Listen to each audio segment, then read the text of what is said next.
Assalamualaikum warahmatullahi wabarakatuh. Perkenalkan, nama saya Nadila Nur Afifah, NPM 20020110015, Prodi Awal Aksarsiah kelas A. Saya di sini akan menjelaskan mengenai materi ijaroh. Yang pertama, pengertian ijaroh. Kedua, rukun dan syarat ijaroh. Ketiga, pembagian ijaroh. Keempat, dasar hukum ijaroh. Kelima, pendapat ulama mengenai ijaroh. Keenam, pembatalan ijaroh. Ketujuh, berakhirnya akad ijaroh. Dan yang terakhir adalah pengaplikasian ijaroh di lembaga keuangan syariah. Berikut adalah materi yang akan saya jabarkan. Yang pertama adalah pengertian ijaroh. Ijaroh berasal dari bahasa Arab yang bermakna upah, sewa, jasa, atau imbalan.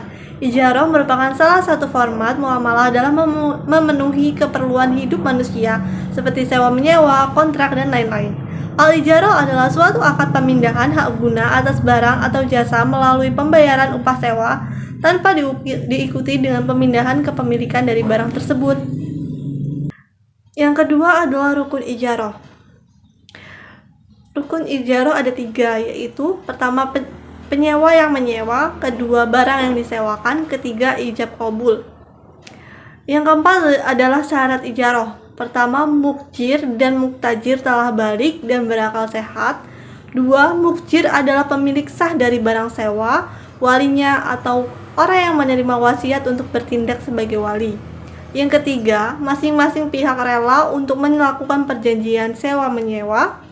Yang keempat, harus jelas dan terang mengenai objek yang diperjanjikan. Dan yang kelima, objek sewa menyewa dapat dipergunakan sesuai dengan peruntukannya atau mempunyai nilai manfaat. Keenam, objek sewa menyewa dapat diserahkan. Ketujuh, kemanfaatan objek yang diperjanjikan adalah yang diperbolehkan agama. 8. Harus ada kejelasan mengenai berapa lama barang yang akan disewa dan harga sewa dari barang tersebut. Subjek pembahasan yang ketiga adalah pembagian ijaroh. Ijaroh dilihat dari objeknya terbagi menjadi 2, yaitu ijaroh benda atau sewa menyewa dan ijaroh atas pekerjaan atau upah mengupah. Adapun macam-macam dari ijaroh sendiri juga terbagi menjadi 2. Yang pertama, ijaroh ain adalah sewa atas manfaat yang sesuai yang sudah tentu dapat secara langsung manfaatnya didapat dari barang yang disewa. Misalnya, seseorang yang berkata akan menyewakan mobilnya saat menyewa mobil tertentu yang sudah diketahui oleh 2 orang yang bertransaksi.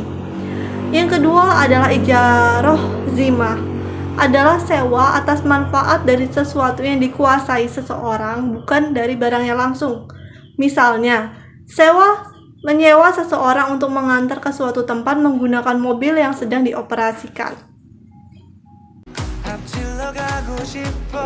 Hal keempat yang akan saya jelaskan adalah dasar hukum dari ijaroh sendiri. Berasal dari Quran Surah Al-Baqarah ayat 233 yang artinya, dan jika kamu ingin anakmu disusukan oleh orang lain, tidak dosa bagimu apabila kamu memberikan pembayaran menurut yang patut. Bertakwalah kepada Allah dan ketahuilah bahwa Allah Maha melipat gandakan apa yang kamu kerjakan. Kemudian ada dari hadis Rasulullah SAW, di antaranya adalah berikanlah upah buruh selagi belum kering keringatnya. Hadis riwayat Ibnu Majah dan Abdullah bin Umar. Hal kelima yang akan saya jelaskan adalah mengenai bagaimana sih pendapat ulama tentang ijaroh. Menurut ulama Syafi'iyah, ijaroh adalah akad atau transaksi terhadap suatu manfaat yang dituju tertentu bersifat mubah dan boleh dimanfaatkan dengan cara memberi imbalan tertentu. Menurut ulama Hanafiyah, ijaroh adalah akad atas manfaat dengan imbalan serupa harta. Menurut ulama Malikiyah, ijaroh adalah suatu akad yang memberikan hak atas manfaat suatu barang mubah untuk masa tertentu dengan imbalan yang bukan berasal dari manfaat barang tersebut.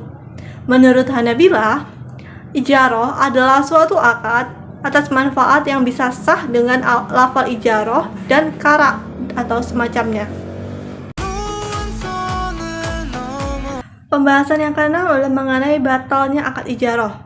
Apabila terjadinya cacat pada barang sewaan yang terjadi pada tangan penyewa, rusaknya barang yang disewakan seperti rumah yang runtuh, rusaknya barang yang diupahkan seperti baju yang dijahitkan ke penjahit, terpenuhinya manfaat yang diakadkan atau berakhirnya masa yang telah ditentukan dan selesainya pekerjaan. Yang terakhir adalah adanya uzur. Lantas apa yang harus dilakukan penyewa apabila akad ijarah telah berakhir? Apabila barang yang menjadi objek perjanjian merupakan barang yang bergerak, maka penyewa harus mengembalikan barang kepada pemilik barang secara langsung. Apabila objek sewa menyewa adalah barang yang tidak bergerak, maka penyewa berkewajiban mengembalikannya kepada pemilik barang dalam keadaan kosong. Pembahasan yang terakhir adalah bagaimana sih pengaplikasian ijarah dalam lembaga keuangan syariah. Ijarah dalam produk non-pembiayaan atau pelayanan jasa pada bank syariah berupa transfer, jual beli valuta asing, penyewaan kontak simpanan, jasa tata administrasi dokumen, dan lain-lain. Ijarah dalam bentuk pembiayaan bank pada bank dan perusahaan pembiayaan berupa sewa guna usaha atau leasing. Leasing adalah kegiatan pembiayaan perusahaan berupa penyediaan barang modal, baik secara sewa guna usaha dengan hak opsi maupun sewa guna usaha tanpa hak opsi, yang digunakan untuk menjalankan usahanya dengan membayar sewa selama jangka waktu tertentu berdasarkan pembayaran secara angsuran. Jadi, di pengaplikasian dalam lembaga keuangan syariah itu bermacam-macam, seperti yang telah disebutkan tadi. Demikian, video ini dibuat untuk memenuhi tugas UAS pada mata kuliah Fikih Muamalah. Kurang dan lebihnya saya mohon maaf. Dan kepada Allah saya mohon ampun. Wallahul muwaffiq ila aqwamit thoriq. Wassalamualaikum warahmatullahi wabarakatuh.